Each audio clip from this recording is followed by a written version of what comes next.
Welcome to Car Talks with Nathan. Today we're in my truck and we're going to talk about business, YouTube, life advice. My mission is in this short episode, however long you see this episode, is I want to get your life on track. If you want to be successful on YouTube and business and life, whatever it is, by the end of this video, I hope that I can give you some serious knowledge out of my last 13 years of YouTube and tens of millions of dollars that I've produced through my business. So that's my only goal. And if I accomplish that goal in this episode, the only thing I ask is that you subscribe to the channel. It's 100% free, and we're pumping out content every single week that's super valuable to you guys. Just subscribe. And if you hate me one day, you can unsubscribe. But the reality is I'm not trying to sell you guys on really anything. I'm just trying to give you some advice. With that being said, our co-host is... Hey guys, I'm Johnny. Welcome back to another episode. And the car we have access to today is my beautiful Ford F-150. Not just any F-150, it's a Raptor. But not just any Raptor, it's an R. If you know, you know. I don't need to explain it, but Johnny, let's get into the questions. Dude, here it goes, dude. I feel like the questions are just getting better and better each episode, dude. Question number one. You've been on YouTube for 13 years now. Don't tell me that. 13 years, bro. Would you say your journey is defined more by the risks that you took or by the mistakes that you avoided? Both. When you say mistakes, you said mistakes I avoided. Yeah. What do you mean by that? So you don't make the same mistakes twice. Okay. I got you. Yes, 100% both. I would say it's 60% risk and 40% on the mistakes thing. I mean, I took a big risk building this YouTube channel, right? And you have to take risk to build big things, period. But when I started my YouTube channel, I was in high school. And one of the risks that I took is I stopped hanging out with my friends as much. I stopped, doing fun things on the weekend. I thought they were fun. I was making YouTube videos. I was trying to make my future, and I was extremely motivated. I started to build a big passion around YouTube. It actually took me 3 years for me to actually build a passion around YouTube, because I'm a big believer that you don't just pick up a guitar and love it. No one picks up a guitar and loves it. They love it over time. So if you love YouTube a little bit, or you love content creation a little bit, or maybe something else, maybe it's editing, whatever it is, if you just gave it a shot and really worked at it for a year, you might fall in love with it by the end of that year, because that's exactly what happened with my YouTube career. But my point is I took a big risk at putting all this time, effort, and energy into this YouTube channel, but at the same time, my passion was growing, my energy for it was growing, and I was loving it every second of the day because I was making content and sharing it with the world. And I thought that was the coolest thing ever. I loved the idea and the concept of it, so I wanted to pour my heart and soul into it. And to do that, you have to take, obviously, a risk. And there's a lot of other risks I took, right? That was the first risk, was a time commitment. A lot of people say the hardest thing to do is getting started, and I could agree with you. It's really hard to get started, but it's also really hard to keep going, especially when you're failing. And that's when learning from the mistakes come in, because you're gonna make a lot of freaking mistakes when you start a YouTube channel, a business, whatever it is. Let's say you're learning how to play the guitar, because I just used the guitar analogy. If you're learning to play the guitar, let's say Johnny, I've never played the guitar in my life. Do you expect me to be good at playing the guitar? Absolutely not. So I'm probably going to make a ton of mistakes, right? It would be right for me to think that, oh, I'm gonna be good at this. Would that be right? I think you'd be 100% wrong. Exactly. But the problem is a lot of people, when they start something, they think they're gonna be good at it, and they have all these high hopes and expectations, and then they make all these mistakes, and then they get down on themselves that they're not actually good at it, when in reality, how can you be good at something that you've never tried? So they have a completely false reality that they're looking through. And if they just looked at their mistakes as learning opportunities, the world would be a more beautiful place. And everything that you put your heart and soul and time and effort into, you could actually learn from, be better, and build something out of your life. That's kind of where I'm going with it. And that's what I did with YouTube. And you're probably wondering how did I learn that? Right? And I actually kind of learned it a little bit before I even started YouTube, because I played sports. I played a lot of sports in high school, and I think sports is a phenomenal way to learn about success or life or business or even success on YouTube. But one of the things I learned in sports is that you learn from your mistakes, right? I played football when I was growing up. You know, if you catch the ball the wrong way, coach is gonna teach you the right way to catch it, and you're gonna learn from that mistake, and then you adjust and you move on. Same with basketball. If you shoot a free throw and you miss, guess what?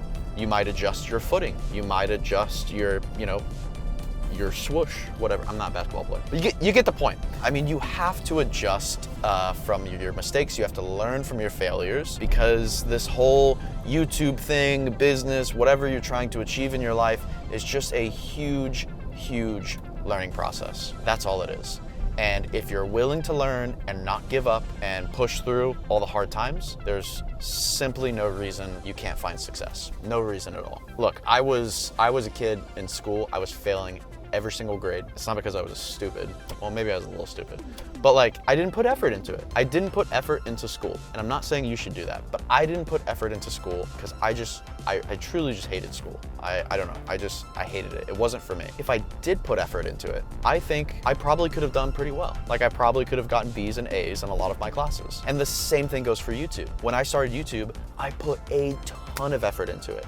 And I put more effort into it the next year, and the next year, and the next year, and the next year. And now we're putting so much effort into it that I have 30 people putting effort into it, because we have 30 employees. So there's so much effort going into this thing, and it's just compounding year over year over year. That's what it comes down to. Here we go. Question number 2. This is a good one. This is a good one? The other one wasn't good? The other one was good too. Okay, but cool. they're only getting better. I got you.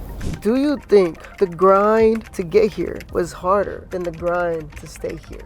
I think it's the same. You think so? Yeah. A lot of creators that I talk to, they want 1 million subscribers, right? Everyone wants 1 million subscribers, and that's great. And obviously that's a hard thing to do. And there's a lot of problems that you're gonna face along your journey to get to 1 million subscribers. But after you get to 1 million subscribers, you're probably gonna set another goal. Like, once I got to 1 million subscribers, then I set the goal to get to 5 million. And then I hit 5 million. And then I set the goal to get to 10 million. And then I hit 10 million. And then I set the goal to get another channel to 10 million. And then I hit that. And the list goes on. But the point is as you continue to grow, your problems will evolve and they'll change. But they will not ever get easier. Now, there's certain problems that will get easier. Like in the beginning, you have a big problem. Like if you start a YouTube channel, you have a big problem because you don't know how to edit a video. But over time, you solve that problem and you understand how to edit. Great. Right? And now, of course, you're still learning how to edit. Like, I've been editing and helping people edit videos for 13 years, and I'm still learning new things every week. But the point is I know all the fundamentals, I know all the basics, so I've solved that problem. But there's other problems that grow in the future that you can't see yet. And that's where a lot of people get stumped, because you don't see the upcoming problems yet. And you shouldn't think about the upcoming problems because they're not problems right now. But in the future, you're gonna run into other problems and other issues that you don't even detect yet. And they're gonna pop up and they might be more challenging than the first, second, or third problem that you solved. Have you ever heard the saying, more money, more problems? Oh, I've heard that a lot. Everyone says more money, more problems, right? Oh, it's mo money, mo problems. Mo money, mo problems. There you go. Whatever. My point is, I disagree with that saying, because if you have more money, I don't think you have more problems. Instead, I think it amplifies your existing problems. So for example, if you are terrible at saving money and you have no money, but then I give you money, that is only going to amplify that problem. It's going to make it bigger and more aggressive. That's kind of the same way you should look at YouTube. In the beginning, you're gonna have problems, but as you get bigger and you get more followers, more subscribers, and all of these things, and same with your business too, right? As you get more money, whatever, it's just going to amplify certain problems that are already existing, and they're gonna kind of pop up in different areas and different sectors, and you can't really see those sectors yet, which is okay. This is what I do when I coach a lot of creators. I will walk them through future issues to help them get on the right track before they get to them, so then when they get to them, they will be prepared and they'll know exactly what to do. That's what I try to do when I coach creators, and really when I teach anything to anyone. That's kind of like my mission. Hopefully that answers the question. Do you think anybody can replicate your path, or was your journey uniquely yours? No, I think anyone can replicate it. I mean, I think they can't replicate like what I did video for video for video, because all of my videos are unique to me, and I already captured the audience for my specific video ideas. And if you tried to recreate my videos, you couldn't compete with me because you just can't. There's no way, you're gonna get destroyed. But there's a way you could follow down a similar path of what I did, but in your own niche with a different audience. Of course it could be replicated. I mean, this is actually something I want to do inside Blueprint, is I want to break down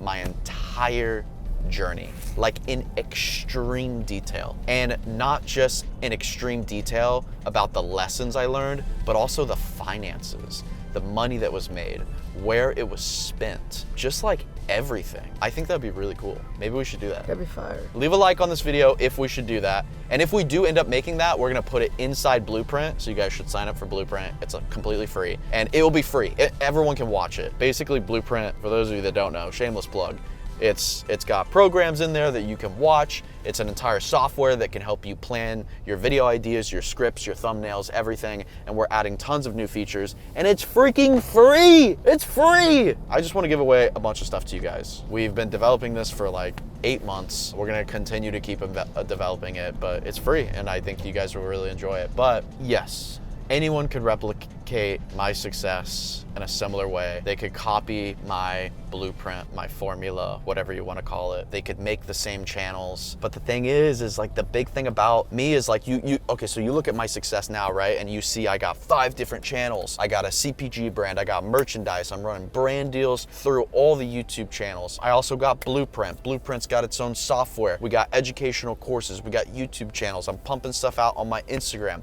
On top of that, I'm invested across a bunch of different, VC firms and like all these different things, and just like the list goes on and on and on and on. Now, if you look at that, you're probably a little overwhelmed, right? Like you're very overwhelmed. You're like, oh my gosh, this is a lot. But you got to remember where I started. I started with one YouTube channel. Think about how focused I was. Think about this. I started with one YouTube channel, one type of video game, which was Minecraft. I didn't play any other video games. I only filmed Minecraft videos on my one YouTube channel. I didn't do live streaming. I didn't post content on Facebook, nothing. On top of that, I didn't do YouTube Shorts. When I started, YouTube Shorts did not exist. That wasn't a thing. But I only did long form content. So I stuck to one niche, one audience, one platform, and one type of content for 5 years, uploading consistently, hundreds of videos, hundreds and hundreds and hundreds of videos. And then I think it was like on year 6, I hit like 3 or 4 million subscribers, and then I decided to open my second channel. The reason I tell you this is I was talking to a creator a couple days ago. He was really stressed out about, should I focus on shorts? Should I focus on long form? And then he was like, long form is like really hard because I have to put a lot of effort into it, but it could make a lot of brand deals and it could make a lot of money. But the short form stuff is super easy, and I could pump out 5 of those a day and blah, blah, blah. And I kind of looked at him for a second and I was like, let's work backwards, okay? What is your goal, right? What is your 10-year goal? And obviously he didn't really think about his 10-year goal, right? Like, not very many people are thinking 10 years out. I was like, what do you want to be 10 years from now? So I kind of helped him establish a 10-year goal. And he was like, I want to be a big content creator. I want to make long videos. I want to make a lot of money on content creation. And I was like, okay, great. So work from your goal backwards, which means if you want to make long form content, then you need to start doing that now and get that thought out of your head of long form content is hard. You have to start doing that now. You have to start building that now. And maybe the shorts, you slowly let them go. Because the problem is a lot of these creators nowadays, they have so many options to choose from. But if you focus on all these options, you're not gonna find success. If you make a long form video and then clip it into shorts and then go live stream and then post on your story and then post on Facebook and then post on Snapchat, you're so spread thin. Like it doesn't even make any sense. Like think about what I just said. I was focused on one platform, one audience, one video game. I didn't even play multiple video games. I played one video game and it was one type of content, only long form. I did that for 5 years straight. And I truly think if I would have been distracted and been like, oh man, I should really start a live streaming channel. Oh man, I should really start posting on Snapchat. Oh man, I really think I should like distribute my content across Facebook and Instagram. Oh man, I really think I should clip my content and turn it into shorts and put it on my YouTube page so maybe it will get more views. You're spread too thin. You're not gonna make it. There's no way. You're spread way too thin because you fail to realize that all of these different places is all different audiences. You think it's the same audience, but it's not. Our long form content, on the same YouTube channel, we post long form content and we post shorts. And we barely post shorts. We barely focus on them. I think we focus on them for maybe 3 hours a month. A month, kid you not. We barely focus on shorts. But the thing is it's a completely different audience. It's not even the same people that watch our long form stuff. It's barely the same people. Barely, if that. So if you want to replicate what I did, you need to get really good at focusing. Not for 1 year, not for 2 years, for 4 years, 5 years. Focus until you build something big, and then you can distribute across other places. Because now my content is distributed across tons of different TV channels. It's all over the place. But the way I got big was focusing. It's the same way, I'm sure you've heard this, Johnny. The average millionaire has 7 streams of income. Have you heard that? I've heard that before. Your parents have probably told you that. That is the furthest from the truth. The average millionaire gets 7 streams of income after they establish $1 million with 1 stream of income. Find me an entrepreneur that made it from 0 to $1 million with 7 different things. That's like impossible. It does not exist. He scammed people.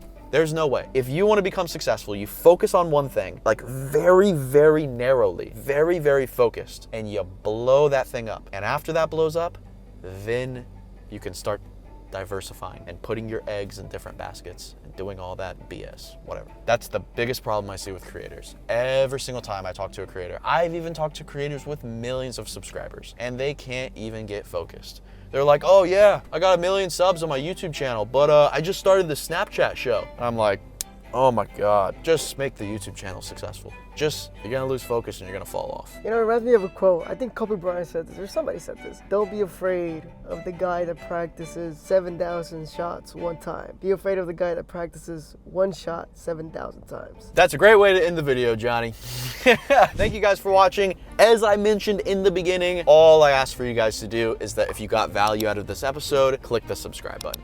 It's 100% free. It's free. I can't express this enough. I'm literally like, I have been grinding for 13 years on YouTube, and my whole mission with this channel is just to give you guys advice about life and help you guys out, because I want to give back. Just period. I want to give back. I've made like freaking $50 million in the last 10 years, and now it's my time to just give back and just help you guys. So subscribe, please. And if you don't subscribe, can you let me know in the comment section below? Like, I'm genuinely curious. I'm just curious. I've never understood that. Like, every time I get value from a YouTube channel, I subscribe to it because I'm like, oh, I want to see that again. But then the people that don't get value, I feel like maybe you're just lazy. I don't know. Like, I don't know, man. Sorry, I'm ranting. Anyway, you could cut the camera. You could just cut it off. All right, dude. Let's go. Let's freaking go. We're not going nowhere because it's traffic. We're actually stuck. Ain't going nowhere, bro. So you might as well subscribe.